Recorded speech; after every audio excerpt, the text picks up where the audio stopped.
Thank you very much. Good afternoon. Today, I'd like to introduce you a system which has been used for quite some time, but we have perfected this system, and we are using this platform technology to work on various vaccines, and one of them is Ebola virus vaccines. This morning, we heard about the single-cycle replicating adenovirus vector from Dr. Barry, and this is another recombinant virus vector that I'd like to introduce to you today. We know that the end of 2013 and then whole year of 2014, we experienced a large outbreak of the Ebola virus in West Africa, and mainly the three countries were affected, and the Guinea, Sierra Leone, and Liberia. And this epidemic really told about 28,635 as of November 10 cases, and about 11,314 deaths. It's a 40% mortality, and this is a highly contagious disease, and this had to be controlled. And there have been 3 major African countries and 7 other countries affected. This Ebola was first isolated from, actually outbreak was done in one of the rivers in Zaire, now is in Congo, and then there was another virus strain came out of the Kikwit. So we are working on the Mainga strain and the Kikwit strain of Ebola viruses. This actually viral infection started in as early as 1976, and at that time the mortality rate was much higher than today, and that reached almost 85% of the mortality rate in Sudan. And then by about 17 years of this, the on and off outbreak of Ebola virus affected about 1,500 people around the world. And then there were about 1,000 deaths. It's about mortality rate of 67%. And last year alone, late 2013 and early this year, the total cases from this outbreak was 28,635 and 11,314 deaths. And so this was one of the major outbreaks of the Ebola virus.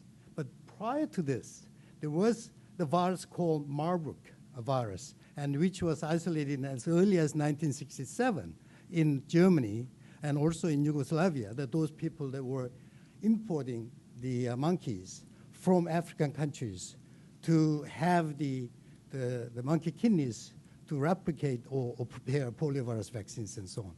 So that goes back all the way to 1967. Now this is the electron micrograph. It's very famous electron micrograph, and it was Fred Murphy who was working on this, and they took this picture, and it's a filamentous virus, and it's called filovirus now. Now this is a cartoon published by the Swiss people, and this is the Ebola virus cartoon, and there are a total of 7 different genes. First of all, nucleocapsid gene, and there's the cofactor for the polymerase, which is P35, and VP40 is a matrix protein, and there's a glycoprotein, which actually depends on the glycosylation pattern, as well as the post-translational cleavage. One can get the many different sizes of the glycoproteins. And then there's a VP30 and VP24, and VP30 is a cofactor for the RNA polymerase, and L, which is a large protein, which is RNA polymerase of the Ebola virus. This is a negative-stranded RNA virus, so therefore this virus has to carry RNA-dependent RNA polymerase because the host cell does not provide that RNA polymerase activities. Now, there has been many different attempts to treat patients with Ebola virus infection, especially healthcare workers. And in earlier onset of the outbreak, there were many fatalities among healthcare workers. And those people who had the blood transfusion from survived patients, there was a very effective way of treating those patients with new infections. So that is the convalescent blood or the plasma, which contains antibody against the Ebola virus, certainly helped. So that actually the passive immunization really works in terms of the prevention or treatment of these Ebola virus infected individuals.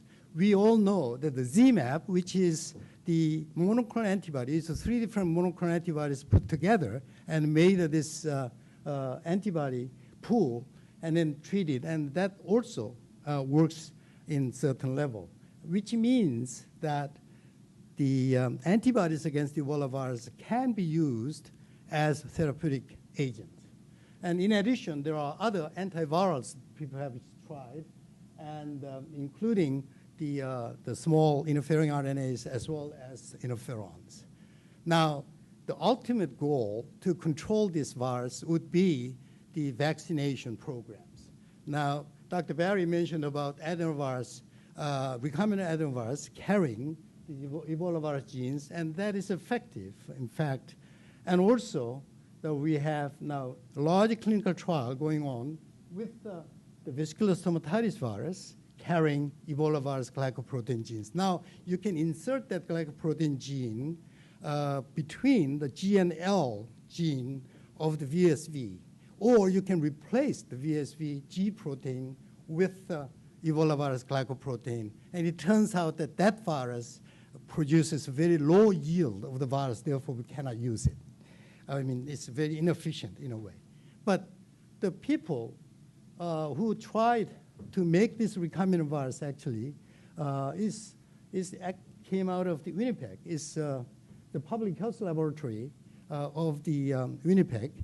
And the Heinz Feldman, who made this vaccine before this big outbreak of Ebola virus. And that intellectual property was transferred to the Neuralink Genetics in USA. And now the Merck is producing these vaccines. And over 5,000 volunteers results in this recombinant VSV Ebola virus vaccine is effective in generating protective immune responses. However, there is some problems with, I shouldn't say the big problem, but there is some problems with adverse events of this virus because it is wild-type virus, which is now carrying the Ebola virus genes. And the volunteers show that some fever, like flu-like symptoms, and then headaches and fatigue, as well as muscle pain. And some volunteers experience the joint pains as well.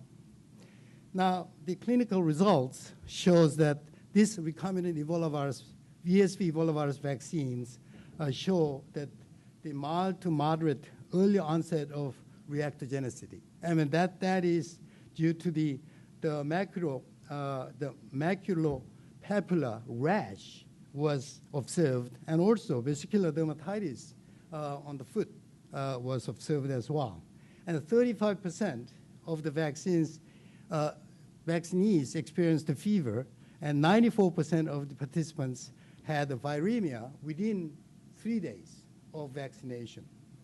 And so that viremia may not be a big problem because the VSV is actually a self-limiting virus, because when virus replicates inside of the human body, and it produces so-called defective interfering particles. And these defective interfering particles can suppress the production of infectious particles. Therefore, it is a self-limiting infections. And those veterinarians, I met many friends of mine at the lunch, and they all know that the VSV is self-limiting. But the VSV causes disease like foot and mouth disease. Therefore, U.S. Department of Agriculture or Agriculture Canada are extremely sensitive about this virus. So we need to use not the wild-type virus, but some mutant, and which will be very avirulent mutant virus. Okay, and the participants show that the viral replication in the second week after the vaccination, and antibodies made against the glycoprotein was observed. So it is effective vaccine to prevent the Ebola virus infections. Now, this is a VSV, and it contains 5 different genes. It's nucleocapsid protein, P protein, and matrix protein, glycoprotein, and L protein. L protein is polymerase. Glycoprotein is a spike here, and this M protein is matrix protein. P protein is cofactor for the RNA polymerase, and M protein is nucleocapsid protein. Now, for the RNA polymerase activity, we need N protein, P protein, and L proteins. So when you do the reverse genetics to recover the recombinant viruses, we have to co-transfect the gene that you have constructed plus the 3 plasmids, which expresses N, P, and L. So you can recover the virus that way. Now, this has a very wide host range, including humans, and also there's no pre-existing antibodies in the human body. We have some problem with pre-existing antibodies against adenovirus 5. That's why the AD5 trial of STEP trial was failed. And then also the HVTN 505 trial with the DNA vaccine following with adenovirus also failed. And now this one has very conveniently 2 distinct serotypes. There is Indiana isolate and New Jersey isolate. If you make antibody against Indiana, that antibody does not neutralize the New Jersey virus, meaning that you can actually immunize with prime immunization with 1 set of virus and then boost immunization with the 2nd set. So they do not cross-react, and therefore the boost immunization is very effective, and that's what we observed. Okay. And it produces an enormous amount of virus. In fact, when you infect them with MOI of, say, 3, which means that every cell will be infected, at least 1 virus particles, and then incubate them for 10 hours, you can get 2 or 3 billion virus particles, infectious particles per ml. And that's incredible. And then the vaccines that people have used are only about the 50 million particles, or 5 times 10 to the 7. So this is highly efficient virus systems. Now, we cannot use the wild-type virus. We have to use the virus which does not cause major disease, and also it is safe in human use. And we have created the virus which does that. So we made mutations on matrix protein, and if you change the methionine to the arginine at the position 51, and this virus plus the leucine to the phenylalanine, this is temperature-sensitive mutant, and actually the glycine to the glutamic acid, methionine to the arginine, and leucine to the phenylalanine, or alanine, because if you change the phenylalanine, you can only change 1 nucleotide out of triple colons, and that is not very stable. So in order to get a stable mutant, you have to have 3 different nucleotide change, and that is extremely stable. And you can make 50 consecutive passages, and that virus is still temperature sensitive, and this phenotype carries. So we have this called GML. Okay, remember that. And now this one is a New Jersey virus. Again, we change the methionine to the arginine at the position 48 and 51. And my graduate student published this one a long time ago, actually, 2007. And when we change this, it does not kill cells. And it is actually very avirulent virus. So we made this one as a vector. Now what we do is we look at the gene expression at the permissive temperature, which is 31 degrees, and then semi-permissive temperature, which is 37 degrees. The level of gene expression inside of the infected cells are the same. Now, the temperature sensitivity is at the level of the virus assembly. So we can just use this to express the 14 genes. Now what we do is we want to look at whether or not this has any neurotoxic effects. So we inoculate, actually, the mouse intracranially with as little as 1,000 virus particles, infectious particles, and that kills mouse in 4 days. On the other hand, when you look at the mutant virus, GML, we can put the 1 million infectious particles intracranially. It does not kill the mouse. And in fact, we have tried as much as 5 million, and it still doesn't kill the mouse. So it is a very safe virus vector. New Jersey, on the other hand, is a little more attenuated. However, the one mouse became paralyzed, but other than that, when you change this, you can put the 1,000 or 5,000-fold more infectious viruses intracranially. This virus is still safe to use. Now we are using these two vectors for priming and boosting for the Ebola virus glycoproteins, as well as matrix proteins. So we put down the VSV Indiana GML, which contains leucine to the alanine change at the position 111, methionine to the arginine change at the position 51, and glycine to the glutamic acid change at the position 21. And this is the priming vaccine. We found out that Indiana priming, following with the New Jersey boosting, is more effective. And then we put this GMM, which has the glycine to the glutamic acid change at the position 22, methionine to the arginine change at the position 48 and 51. That is also very attenuated. And we use these vectors to carry the Ebola virus genes. Now we are putting, before we do that, we want to look at immune responses in HIV. And we have developed, I'm not going to talk about this in details, but we have developed therapeutic HIV vaccines to trigger MHC class 1 type and MHC class 2 type of immune responses. And this is the insertion of the GAG, POL, and M genes into the between intergenic junction of the glycoprotein and the polymerase. And we found that it can produce good CD8 positive T cell responses, as well as the humoral immune responses to make antibodies. Because antibodies, the unprocessed GAG P55 forms virus-like particles, therefore they secrete from the virus-infected cells, and also GP120 secretes from the virus-expressed cells. So we are using this system to express matrix protein, which is VP40, and then glycoprotein, the full-length glycoprotein of GP, the glycoprotein from Myanga, as well as Kikwit strain of the Ebola virus. So we put down the Myanga GP and Myanga VP40, and Kikwit VP and VP40 from Myanga, and also the nuclear capsid proteins, as well as the glycoprotein alone from Myanga, and then VP40 from Myanga. So we have constructed these recombinant VSVs to express, and just the level of expression is incredible.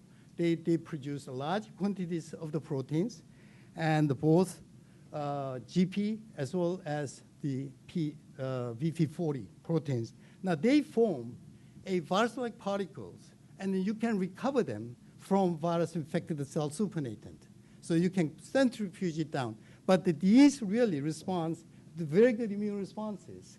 And so these are the virus-like particles, but empty particles. These do not carry RNA inside of the genes, these particles. Now, it's very interesting to see that when you look at these under the EM, the VP40 alone is a little slimmer. But if you put the co-expression of G protein with the VP40, they look fatter, and they look just like intact virus particles. Now, to make sure that we have the real antigens, I don't know whether you can see it, but the immunogold thing, this is the, you incubate with the Ebola virus antibody, G protein antibody, or VP40 antibody, and then go in with the secondary antibody, which is conjugated with immunogold. And you can see that it's indeed virus-specific proteins are expressed, and these are the real immunogen which can produce good immune responses.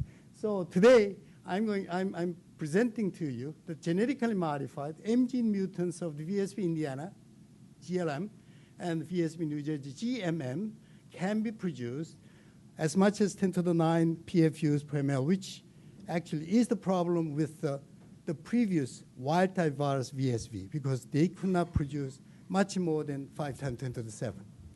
Now, that means that we can get very low cost of vaccine production. Actually, 1 ml can give you 20 doses of vaccines.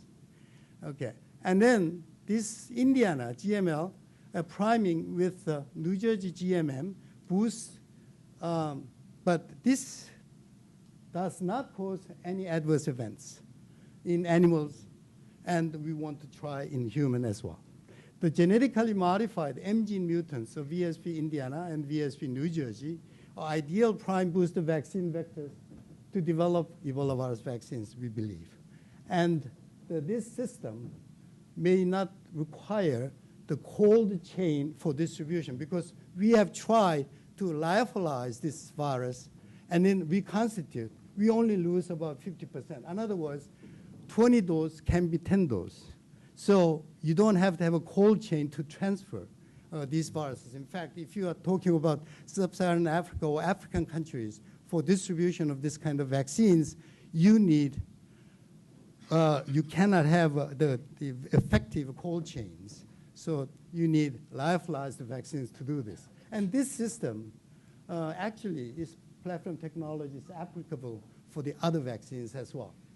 So this system is available for anybody who wants to try with your immunogen or your genes to express. We are open for all the discussions. And this has been done at the University of Western Ontario, and where I have been there for about 23 years now. And I thank you very much for your attention. Thank you.